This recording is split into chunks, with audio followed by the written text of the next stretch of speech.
répété souvent qu'une technique n'est rien si elle ne peut être enseignée à d'autres.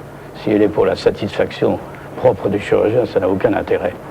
Et nous sommes depuis en mesure, nous avons été de mesure de la transférer à d'autres, pas seulement en France, mais d'ailleurs dans le monde entier. Un petit point, vous êtes un as de la chirurgie, on le dit, on le répétera, vous n'aimez pas ce mot, je sais, mais ça ne marche pas à tous les coups. Oh ben, qu'est-ce qui marche à tous les coups? Rien ne marche à tous les coups. Ouais. Et on fait en sorte que les malades puissent en bénéficier. Alors ce qui est clair, c'est qu'on ne devient pas chirurgien dans les livres et pas seulement à l'école, on le devient, je dirais, aux côtés d'un maître, en travaillant des années avec lui dans le bloc opératoire jusqu'au jour où on devient un maître à son tour. Et c'est pourquoi vous avez été au centre d'une véritable pépinière de chirurgiens et nous avons rencontré l'un de ses élèves devenu à son tour un grand chirurgien. C'est le docteur Kalangos qu'a rencontré Mireille Gros. Est-ce que tu n'as pas l'impression que ton papa c'est un peu un magicien? Non, pas du tout. Pas du tout. Mais un sauveur. T'en es fier? Beaucoup. J'ai passé toute la nuit au bloc et maintenant de nouveau il faut se préparer pour la journée parce que j'ai encore 2 cas à opérer. Mais bien sûr, il faut aussi se raser et en général, j'ai l'habitude de me raser dans mon bureau. J'ai 38 ans, donc je suis né en 1960 à Istanbul. En 1990, je suis nommé spécialiste en chirurgie cardiovasculaire. J'ai demandé un poste de M. Carpentier. Là, je peux vous dire, j'ai passé quand même des moments inoubliables. Merci, maître. Chaque être humain, chaque patient a sa propre psychologie, a son propre comportement. On est là pour les soulager et pour apporter les soins nécessaires. Là, l'opération se passe bien? Oui, l'opération se passe bien. On est en train maintenant d'arrêter, on vient d'arrêter la circulation extracorporelle. Donc c'est la machine qu'on voit derrière moi, qui assumait quand même la survie du bébé pendant l'arrêt cardiaque, bien sûr, l'arrêt du cœur et des poumons. Cette petite fille de 11 mois avait donc une communication entre les 2 ventricules, le ventricule gauche et droit. Donc la communication, il s'agissait à peu près d'un trou qui faisait 1 cm, 1,5 cm de diamètre. On a fermé ce trou par un patch de Dacron qui est du matériel synthétique. C'est une correction complète, ce qui veut dire qu'elle aura une vie complètement... Et là, je pense qu'elle a été exhumée ce matin? Oui. Très bien. Et mes meilleurs souvenirs, c'est donc les enfants. Les enfants opérés qui viennent après donc quelques mois et quand vous les voyez donc dans leur ambiance, dans leur entourage, bien intégrés, en train donc de partager des moments chauds avec leurs camarades de classe. Et ça, je peux vous dire, c'est le plus grand bonheur pour moi.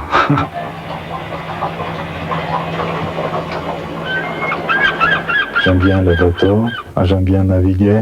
Je pense qu'il y a quand même une ressemblance entre les grands marins et les chirurgiens passionnés. En cas de tempête, comme le navigateur essaie donc de sauver la situation, en cas de complication, le chirurgien a donc finalement la même attitude. Il faut savoir se renouveler perpétuellement, parce qu'il faut dire que la technologie avance, les techniques changent tous les jours, il y a donc d'autres horizons qui s'ouvrent. Il faut bien sûr être présent, il faut pouvoir les appliquer, il faut être très ouvert. Par rapport, disons, au début de ma carrière, j'ai dû abandonner certaines techniques et en adopter d'autres. Quand je voyais avec quelle habileté mes maîtres effectuaient des gestes au niveau des tissus, donc je me suis dit, mon Dieu, il faut que je fasse quelque chose. Un jour, j'ai eu l'idée de transformer une boîte de balles de tennis à un outil de travail qui m'a aidé effectivement énormément. C'est vrai que j'aime l'hôpital, j'aime l'ambiance, j'aime les rapports donc avec les patients, avec donc mes collègues, avec tous ceux qui collaborent et qui nous entourent tous les jours dans ce combat qui est finalement la chirurgie et la passion. C'est dur d'être femme de chirurgien. Oui, très dur. En ce qui me concerne, je suis toujours seule. Et puis, toujours seule. Hein. même quand il est là, c'est toujours la même chose.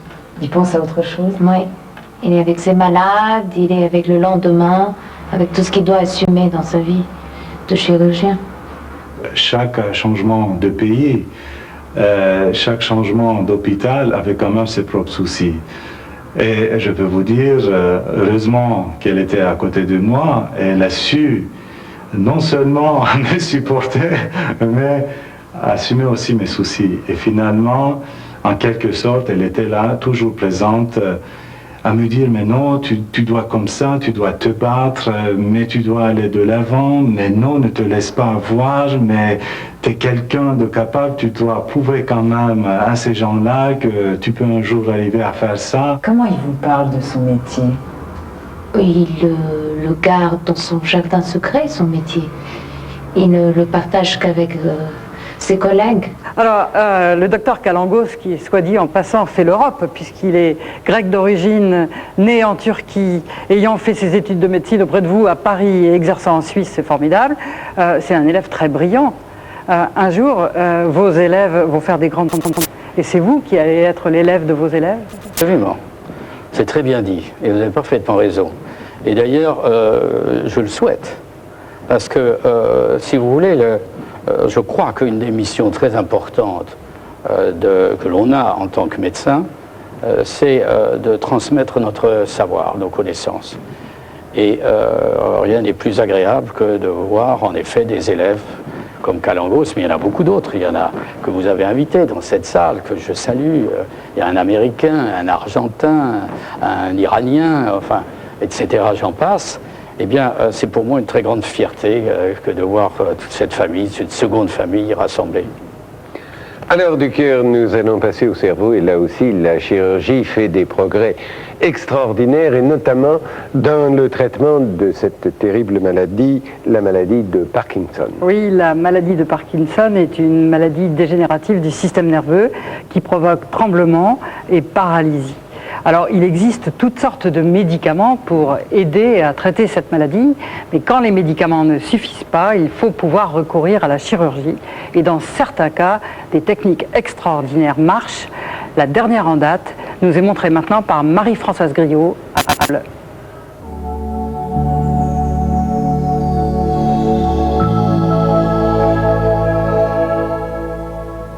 Ce tremblement de main, c'est la signature d'une maladie de Parkinson. Et voici la nouveauté. Dans le cerveau de Marie-Josée vont être implantées des électrodes dont les impulsions électriques neutraliseront l'activité des points responsables de ce tremblement.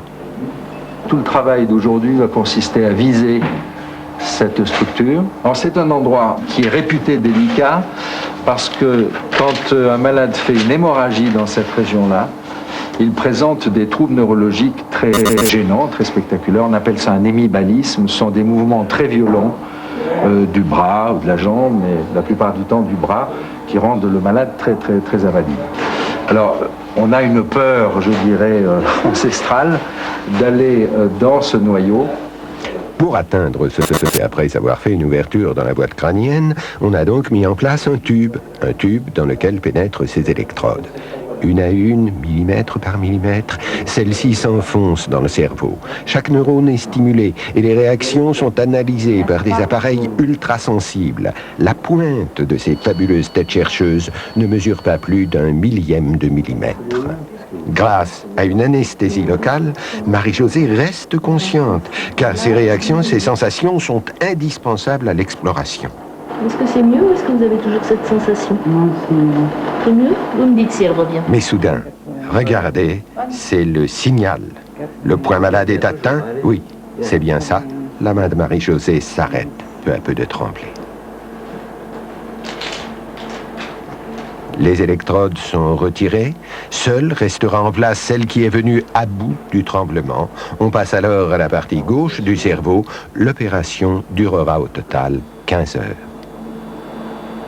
Dans quelques jours, un stimulateur implanté sous la peau sera relié à chacune de ces 2 électrodes. En attendant, épuisée, Marie-Josée s'est endormie et le professeur Benhabid la réveille pour lui annoncer sa guérison. Précisons que ce ne sont pas toutes les formes de maladie de Parkinson qui doivent être ainsi opérées et d'autre part, cette opération, vous l'avez vu, est très lourde et donc, hélas, il y a de très longues listes d'attente. Autre chirurgie stupéfiante, celle du nouveau-né. Et là, le grand spécialiste français, c'est une femme. C'est assez exceptionnel dans la profession de chirurgien et ça mérite d'être souligné. Le professeur Claire Féqueté de l'hôpital Necker-Enfants Malades opère des nouveau-nés et Marie-Françoise Griot l'a suivie lors d'une opération sur l'un de ces nouveau-nés.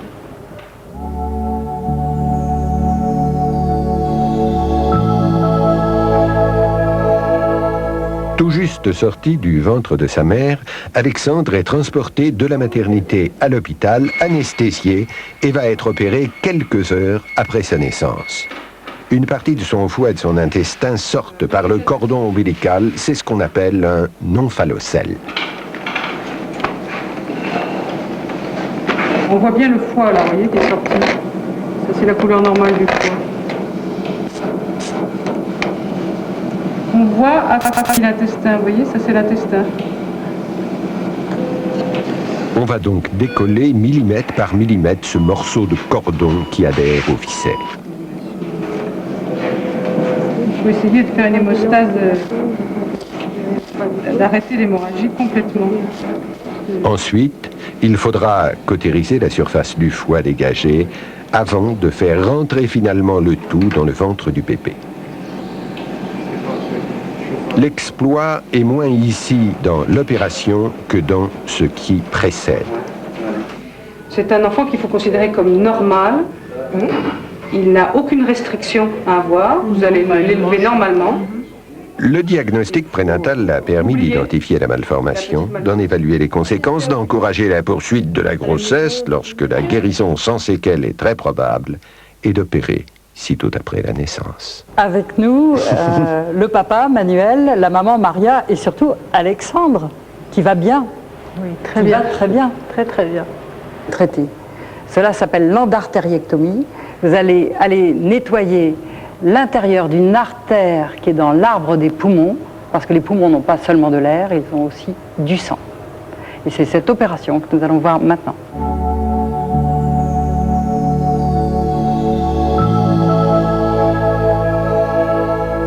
Un poumon à bout de souffle.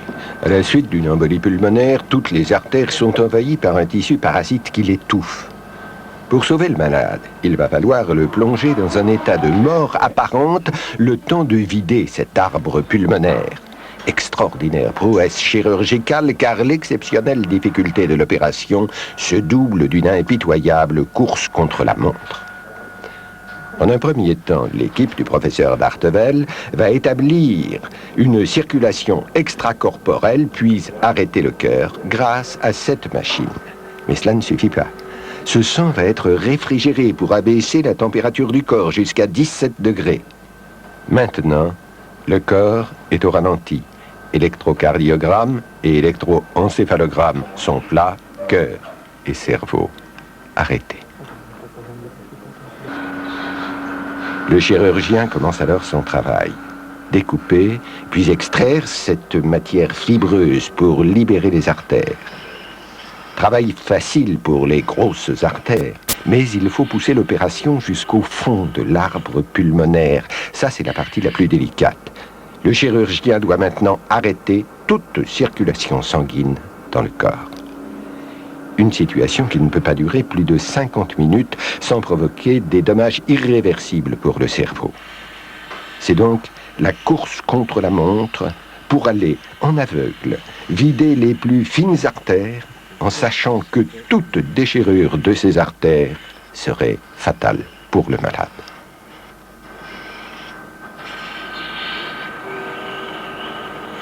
Mission accomplie. Le professeur d'Artevel n'aura eu besoin que de 15 minutes pour nettoyer complètement les 2 poumons. Le cœur va pouvoir être relancé, la circulation reprendre, le malade est définitivement guéri.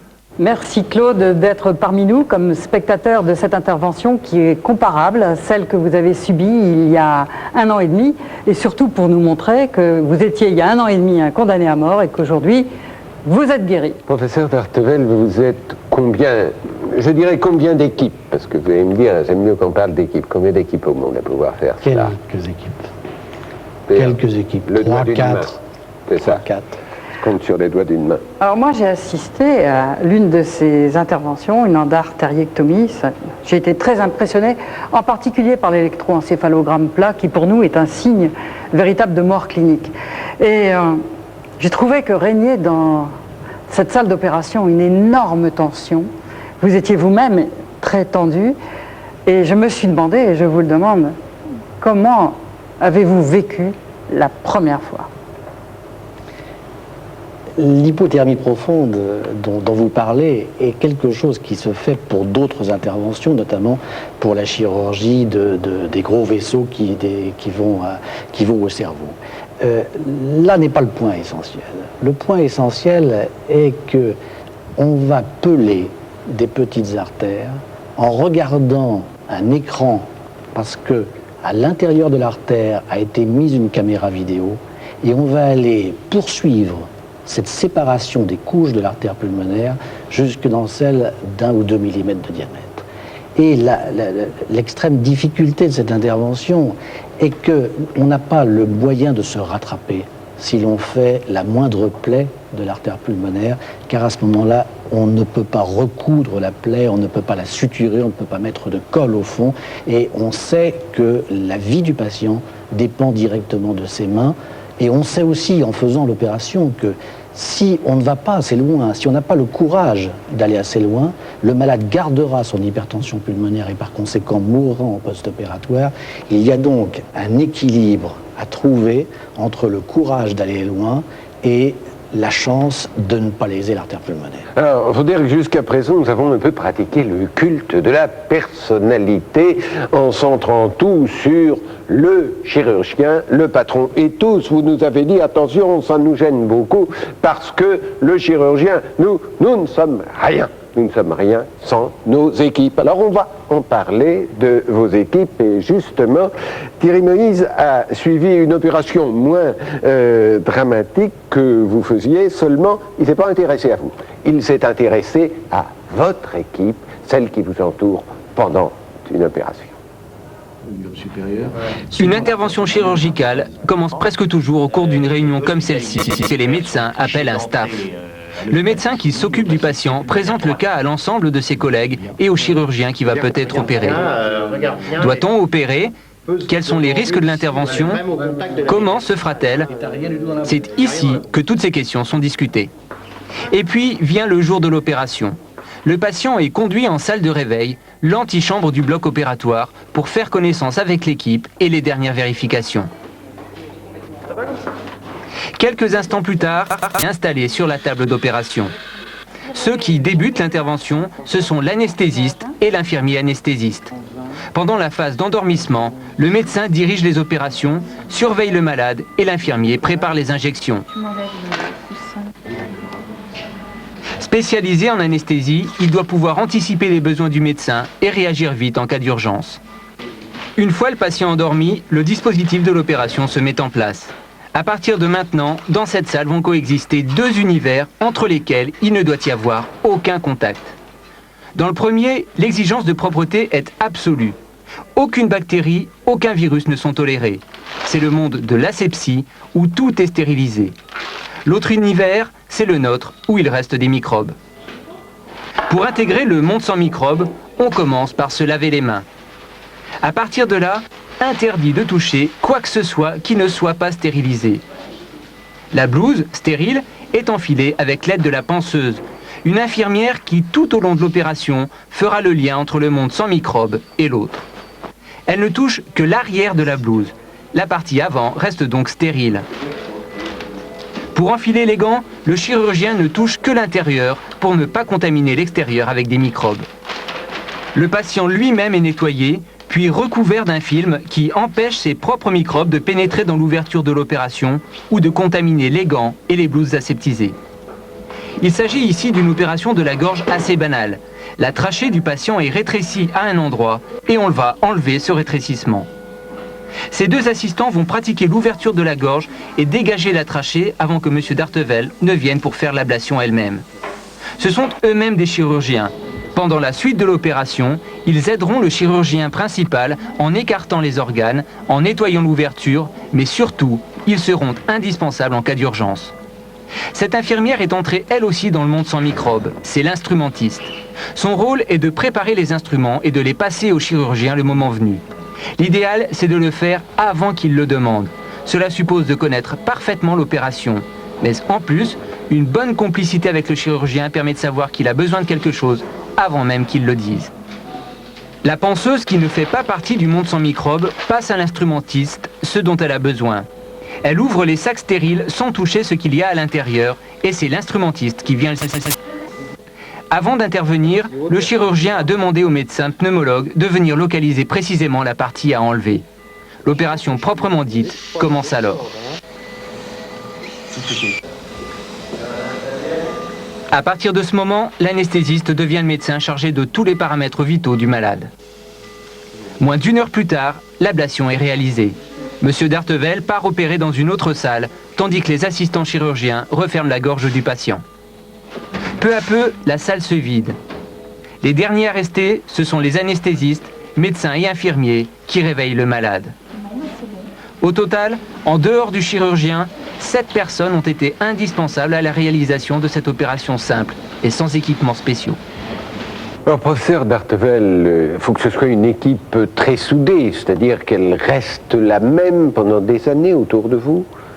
Mais la chirurgie ne peut se faire que... C'est comme quand on part dans Saturne V. Pour partir, il faut que les gens aient l'habitude de travailler ensemble et que ça représente un long travail en commun. Je vois mes collaborateurs, ils ont vécu avec moi la transplantation cœur-poumon au laboratoire de chirurgie expérimentale. Et puis, ils sont devenus maintenant des chirurgiens qui sont capables de faire ce que je fais. Ils font, en ce moment même, ils sont en train de faire la transplantation cœur-poumon pendant que je suis à cette émission. Et on forme comme ça progressivement de véritables équipes. C'est du compagnonnage, la formation d'un chirurgien. Et puis un jour, ils sont grands, ils sont adultes et ils savent faire tout seuls. Alors, vous autres chirurgiens, vous avez la réputation très méritée d'avoir une grande habileté, mais on imagine bien que cette habileté ne s'apprend pas en nous, et on nous raconte que les apprentis chirurgiens passent des heures à faire des nœuds, à répéter des gestes précis, c'est vrai? Je ne dirais pas cela. Je ne pense pas que l'acte chirurgical soit un acte d'habileté. Je le comparerais plutôt au pianiste. Est-ce que la qualité du pianiste dépend de l'habileté de ses doigts ou dépend-elle de son cerveau? Non, mais il a besoin de faire des gammes. Quelle dépend? Eh bien, nous aussi, nous faisons des gammes, et nous faisons des gammes tous les jours. Nous avons besoin d'opérer tous les jours, et quand nous sommes jeunes, c'est-à-dire quand on est dans cette période qui s'appelle la période de l'internat, qui dure 5 ans, qui est suivie d'une période de clinica, eh bien, tous les jours, il faut beaucoup opérer, il faut beaucoup faire d'urgence, et le métier de chirurgien s'apprend en travaillant probablement 17 heures sur 24. Et voici maintenant une chirurgie qui demande une grande dextérité, la chirurgie de la main. Pour opérer des mains blessées, il faut des mains d'or et il faut une chirurgie sous microscope qui demande une extrême précision.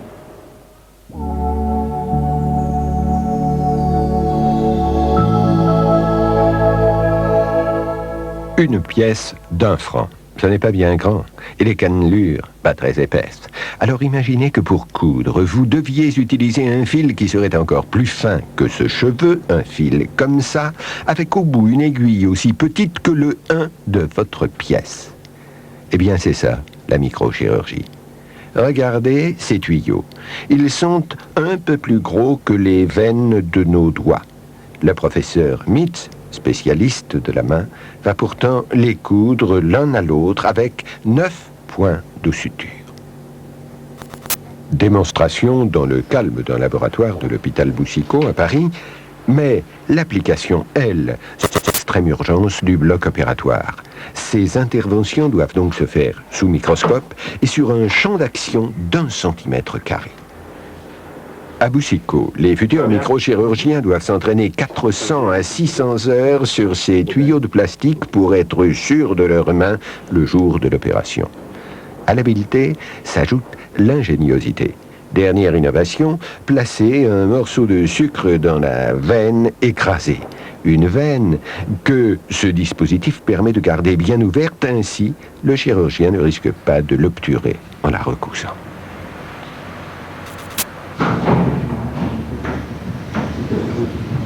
Pour cet homme, au bras tranché par une plaque de fer, voici donc une chirurgie de folle précision et d'une extrême sûreté. J'accueille maintenant le professeur Henri Bismuth, chirurgien du foie. Alors on a parlé de l'équipe, moi je voudrais parler de vos malades.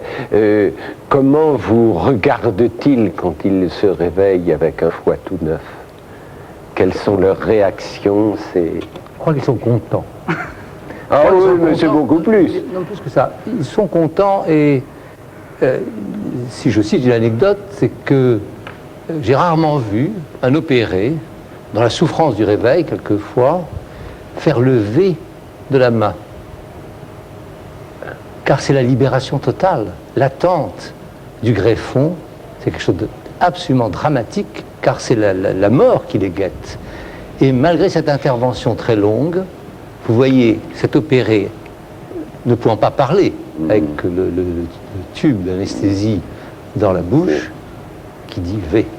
Je vous fais le V de la victoire. En tous les cas, nous avons fait un certain nombre de vos malades, car vous avez été un des pionniers dans le domaine des greffes de foie. Et je peux vous dire que quand ils parlent de la greffe de foie, ils en parlent avec énormément de bonheur, mais du greffeur aussi. Et Véronique Houguet a suivi l'un de vos malades, José, qui a 11 ans de recul maintenant depuis sa greffe de foie. La maladie qui m'a amené à la greffe du foie est l'hépatite C, qui m'a déclenché une cirrhose. On m'a proposé très vite la greffe, puisque mon état de santé il diminuait de jour en jour. Je souffrais énormément, et j'étais dans un état que la greffe pouvait seulement réparer, autrement dit me sauver. Et je disais, la mort, j'en veux pas. C'est pas possible que je puisse mourir. Je ne veux pas mourir. Et bon, je ne cache pas que j'avais les larmes aux yeux, j'avais l'angoisse, le stress, le cœur battant. C'était tellement battant que je le sentais taper dans ma gorge et j'avais le sanglot.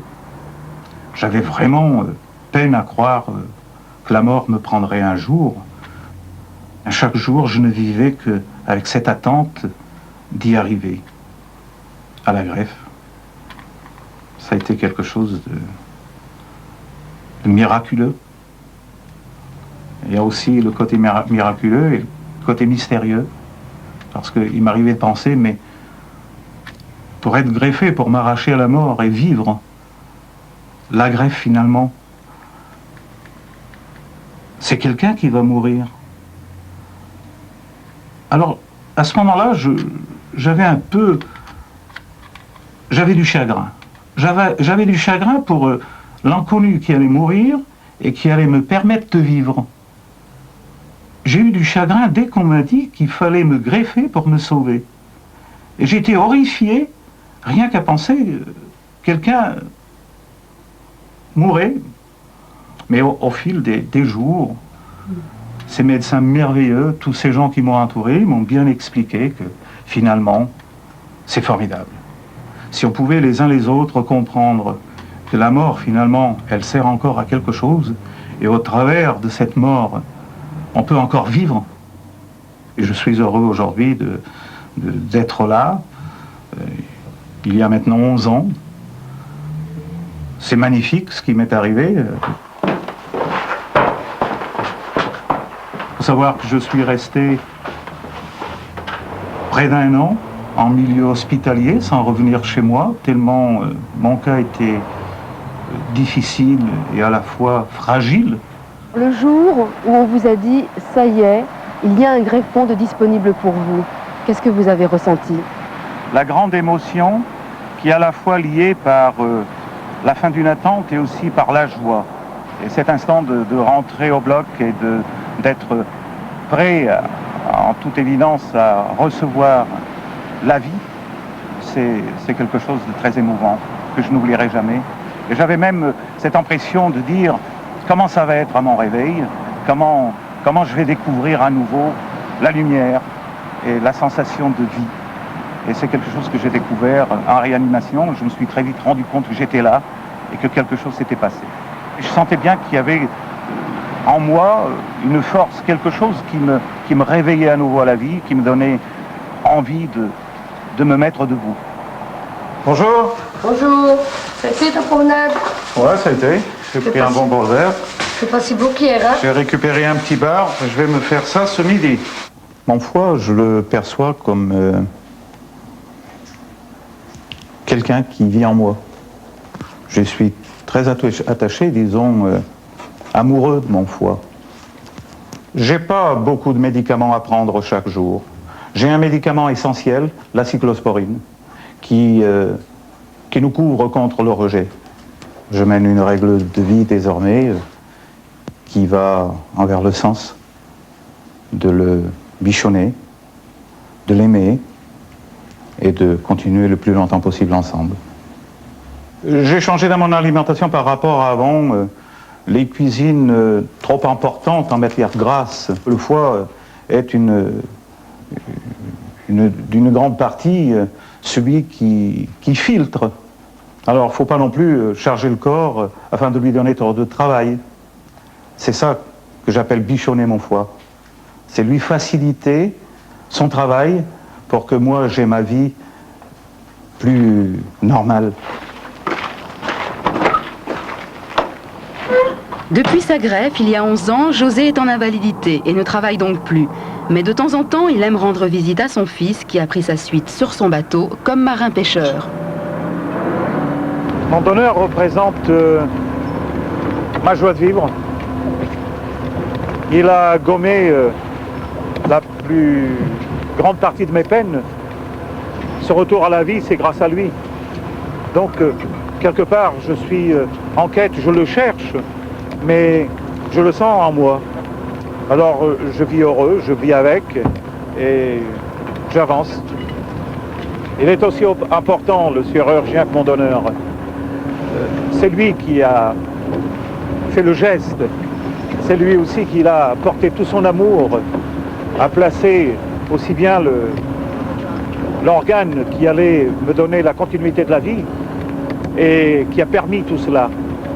C'est bien grâce à lui. D'ailleurs, mon chirurgien et toute son équipe, je l'adore. C'est pour moi le Dieu sur terre. Alors José n'est plus marin-pêcheur, mais aujourd'hui il est restaurateur, et pas n'importe où, à Ambleteuse, dans le Pas-de-Calais, en face de l'Angleterre. Et là, je vais faire un petit message personnel, pardonnez-moi. Ma famille a une maison à 2 km de chez vous, à Audrecel. J'y vais dans une dizaine de jours, et je vous donne rendez-vous, José, dans le restaurant, parce que maintenant que vous allez bien, nous dînerons ensemble. C'est fini la connexion d'Audrecel? Bon, alors, nous continuons. Dites-moi, vous les chirurgiens, vous n'avez finalement le malade en charge que pendant une période très courte par rapport à d'autres médecins qui les suivent très longtemps. Est-ce que vous arrivez quand même à avoir des liens qui se poursuivent au-delà de l'opération? Ou est-ce que les malades passent? Pas du tout. Il nous marque beaucoup. Au fond, nous aimons beaucoup nos malades parce qu'ils sont la justification de notre vie. Il m'arrive quelquefois de demander à un malade de revenir me voir. Et il est étonné parce qu'il me dit « mais je vais très bien ». Je dis « mais c'est pas pour vous, c'est pour moi ». C'est pour moi et je lui demande de voir mon équipe, de voir mes infirmières. Quand c'était un cas difficile, vous ne pouvez pas vous rendre compte le sentiment, je dirais, de valeur de leur métier qu'elles ressentent et que nous ressentons tous. Comme toutes les greffes, celle du foie bute sur un premier problème, la pénurie d'organes. Eh bien, dans le cas du foie, qui est un organe vital unique, il y a un début de solution une technique originale.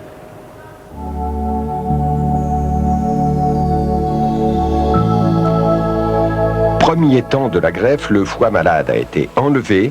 Le malade attend de recevoir un organe sain de remplacement. C'est l'instant crucial de l'opération. Le foie à greffer vient tout juste d'arriver. Il pourra servir à 2 malades, pas à un seul. En effet, il peut être divisé en 2 moitiés, permettant de greffer 2 malades. C'est la nouvelle technique pour pallier l'insuffisance des dons d'organes. Mais peut-on vivre avec un demi-foie seulement? C'est possible parce que le foie est propriété de régénération, ce qui fait que chaque petit demi-foie, au bout d'un certain temps, lorsqu'on les transplante chez les 2 malades, reprend la taille qu'il devrait avoir normalement. Alors sur le plan technique, la difficulté est de séparer tous les vaisseaux qui vont au foie, c'est un organe complexe, et donc on doit en 2 le foie lui-même, mais également tous ces vaisseaux, la voie biliaire, pour faire totalement 2 plus petits foies. Autre nouveauté, ce foie bio-artificiel qui permet d'attendre un greffon. La machine vient des États-Unis, il n'y a que 2 centres au monde qui l'utilisent. Elle est indispensable pour les hépatites fulminantes mortelles en quelques heures. Le plasma sanguin est filtré, oxygéné, réchauffé, puis il va passer dans un filtre, c'est le cœur de la machine. À l'intérieur se trouvent des cellules hépatiques qui vont épurer le sang à la place des cellules défaillantes du malade. Ces cellules sont gardées dans l'azote liquide. Elles sont extraites du foie de porc, car on ne sait pas encore cultiver les cellules de foie humain. Cette machine préfigure peut-être le foie artificiel, implantable et définitif de demain. Docteur Bismuth, pourquoi on a tant de mal à cultiver et à utiliser des cellules de foie humains? Pas seulement les cellules de foie humain, toutes les cellules de foie, même du porc. Avec le porc, on y arrive quand même. Non, en fait, ce sont des porcs sacrifiés dont les foies entiers sont transformés en cellules, et ce sont ces cellules qui sont stockées dans le congélateur que vous avez vu. En réalité, ce qui se passe, c'est que lorsque les cellules de foie se divisent et se reproduisent, elles perdent leur qualité. Voilà. Et donc, au bout de quelques divisions cellulaires, ce ne sont plus des cellules de foie. Et le foie implantable, c'est pour dans 5 ans, dans 10 ans?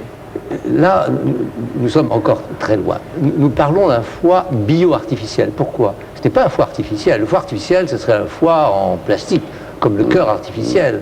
Mais en fait, c'est un système plastique, un filtre, dans lequel on a mis des cellules vivantes, des cellules de foie. Alors, pour quelle raison? On ignore la totalité des fonctions du foie. Le foie, c'est le laboratoire, c'est quelque chose d'énorme au fond de l'organisme.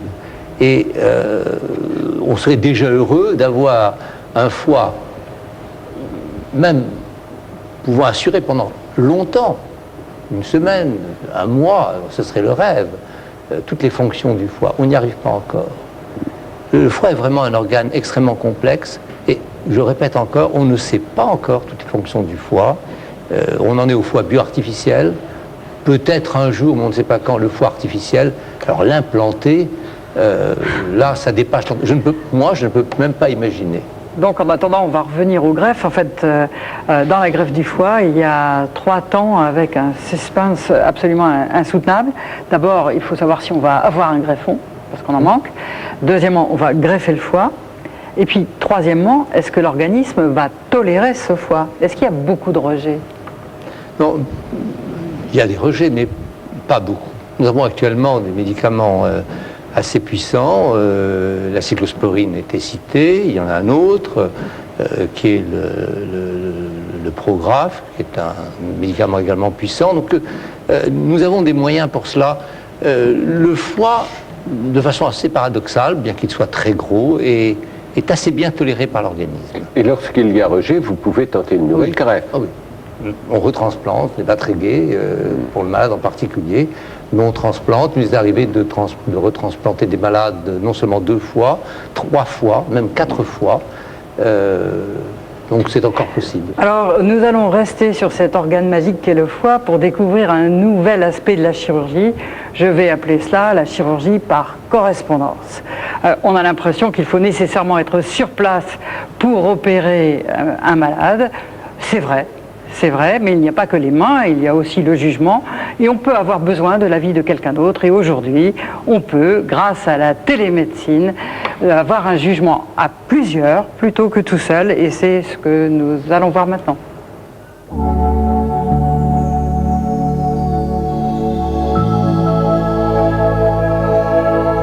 Jean-François, un résumé de l'histoire clinique de la patiente. Jean-François Gigot est à Bruxelles. À Bruxelles, mais aussi par la magie des télécommunications au cœur de cette salle d'opération à Strasbourg. Ici, une patiente est en cours d'opération. L'équipe hésite sur l'intervention à pratiquer. Le professeur Maresco veut prendre l'avis de son confrère bruxellois. Vous voyez donc l'image là d'écho-laparoscopie et en même temps l'image où tu vois l'extrémité. Dans son bureau, ce dernier reçoit scanner, échographie, image de l'énorme kyste qui envahit le foie de la patiente. Que faire? Vider le kyste ou l'enlever? Un choix crucial. Le chirurgien plongé dans l'action a besoin de ce regard distancié. Là-bas encore plus un petit peu là-bas. Je pense qu'il faut avoir une grande humilité en chirurgie. L'époque où le patron d'un service décidait tout seul de la meilleure alternative pour un patient, parce qu'obligatoirement il pensait qu'il était le meilleur, est une époque qui est révolue par le progrès des autoroutes de l'information. Et on n'arrive pas, moi le jour où je suis opéré, je serais très content que le chirurgien qui m'opère, dans lequel j'aurais bien sûr une parfaite confiance, sinon je n'irai pas, mais ce chirurgien peut avoir un deuxième avis pendant l'opération, c'est-à-dire confronter son expérience personnelle avec l'expérience d'un autre et arriver à la meilleure stratégie. Je pense que tout ça est dans l'intérêt du malade. Moi j'aurais tendance à proposer une alcoolisation. Je pense qu'on va opter pour ce que tu dis, c'est-à-dire une ponction de ce kyste et une alcoolisation, et on ne va pas faire de résection pour ne pas avoir de risque hémorragique. La téléconsultation, c'est aujourd'hui, et voici demain la téléchirurgie. Image stupéfiante, celle de ce robot télécommandé opérant à cœur ouvert.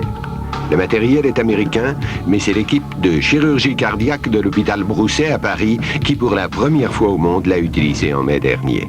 Le chirurgien n'est pas au-dessus de son patient, mais juste à côté. Il agit sur des commandes qui manipulent très précisément les instruments robotisés qui, eux, interviennent dans le cœur. Pour les diriger, il fait face à un écran sur lequel une mini-caméra introduite dans le cœur malade lui permet de voir exactement ce qu'il fait. Regardez, les pinces reproduisent fidèlement les gestes du chirurgien. Double avantage de cette technique, une meilleure vision, une plus grande précision. Pour le malade, les suites opératoires sont moins traumatisantes, car il n'aura pas de grandes cicatrices, rien que des mini-incisions pour introduire les instruments. Mais ce n'est pas le robot qui opère à distance, c'est le chirurgien qui, sur place, commande toute l'opération. À chacun de vous, je vais demander en une minute juste une image la plus forte, la plus émouvante que vous avez retenue de votre carrière. Professeur Carpentier. C'était il y a environ 6 ans. Il y avait derrière moi un chirurgien américain qui s'était à peine présenté et qui venait voir. On a souvent des étrangers qui viennent nous voir.